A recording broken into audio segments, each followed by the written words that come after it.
Welcome. This video is brought to you by My Shoe Covers reusable and washable booties for residential contractors with a grip you can count on.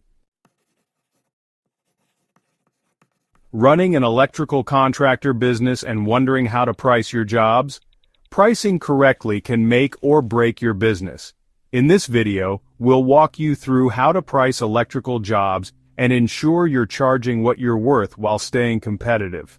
Whether you're just starting out or looking to improve your pricing strategy in your growing business, you've come to the right place. When pricing electrical jobs, you need to consider three key components: labor, materials, and overhead costs. Let's break each of these down. Number 1, labor. This is the cost of your time and the time of your crew. If it is just you in the business, the labor cost will be only your labor. If you have employees, such as electrical technicians, electrical service managers, salespeople, office manager, administrative assistants, customer service representatives, marketing and social media managers, or warehouse inventory staff, you will add all your employees' labor cost. Don't forget to factor in things like taxes, insurance, and benefits if you're paying employees. Number 2, materials. For any electrical job, you'll need to account for the materials you're using, whether it's cables, electrical boxes, outlets and switches, circuit breakers, electrical conduit, electrical tape, wire nuts and connectors, grounding rods and grounding wire, electrical panels, light fixtures and bulbs, fuses, power strips and extension cords, cable connectors, conduit fittings, strut channels and mounting hardware, electrical receptacles, transformers, surge protectors, plugs and sockets, soldering materials, cable ties and clips, or any other components. Make sure you're including the cost of the products plus any delivery or markup fees. Always keep track of what's used so you can stay accurate with pricing. Number 3, overhead.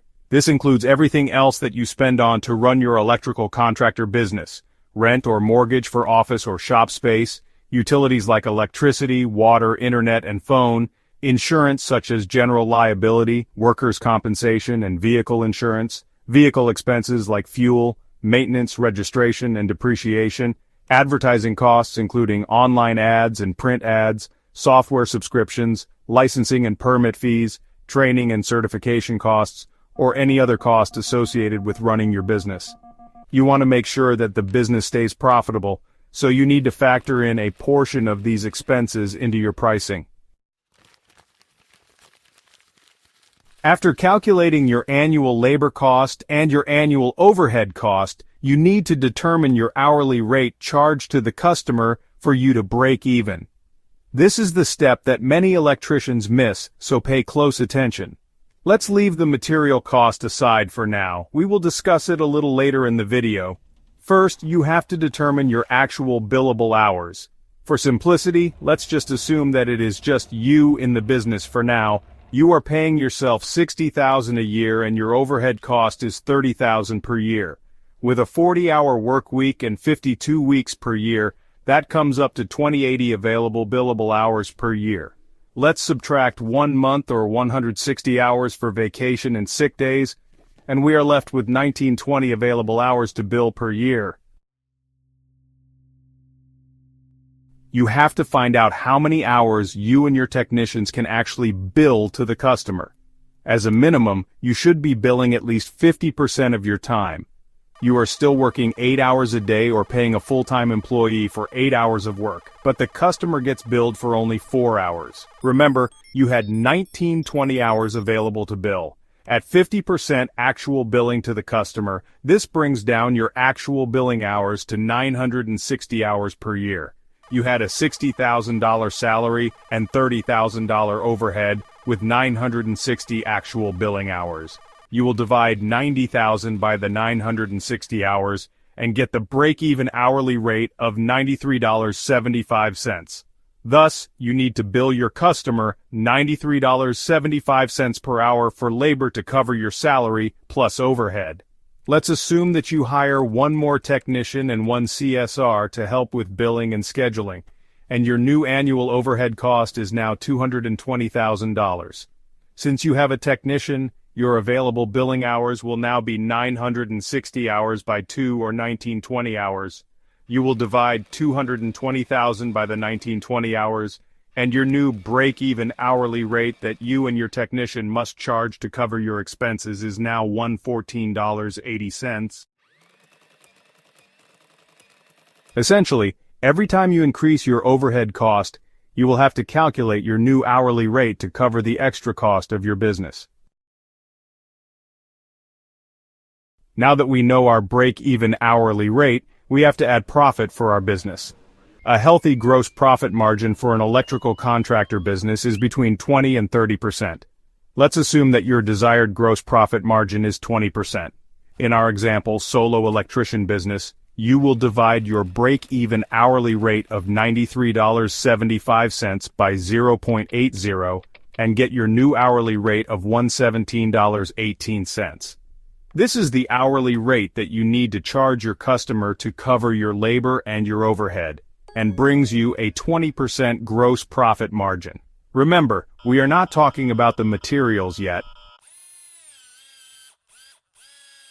In our one extra technician and one CSR business example, the technician and you will have to be charging $114.58 divided by 0.80 or $143.22 per hour. Next, we have to account for materials, inefficiency, and waste. You and your technicians will not be able to always accurately calculate your material cost for the job. Let's assume that your business is 85% efficient. This means that for every $100 spent on materials, you will be losing $15. To compensate for the material inefficiency and waste, you have to increase your material price when billing the customer. To account for those inefficiencies in our example, we will divide $100 by 0.85 and charge the customer $117 for materials that cost us $100. Now that you know your billing rate per hour and how to account for material inefficiencies, you can provide your customer with a fixed cost when writing a quote. The cost for the job will include the number of hours that it takes you to do the job multiplied by your hourly rate plus the material cost accounted for inefficiency and waste. The more you increase your actual billing hours and the higher the material efficiency, the more you will save time, reduce waste, save money, and improve the profitability of your business. And there you have it. Pricing electrical jobs might seem tricky at first, but with the right formula and some careful planning, you'll be able to price your services accurately and confidently. Make sure you're not just covering your costs, but also making a profit. On behalf of the My Shoe Covers team, thank you for watching this video. If you found this video helpful, don't forget to like, comment, and subscribe for more electrician business tips. And if you have any questions about pricing your jobs or want to share how you price, leave a comment below.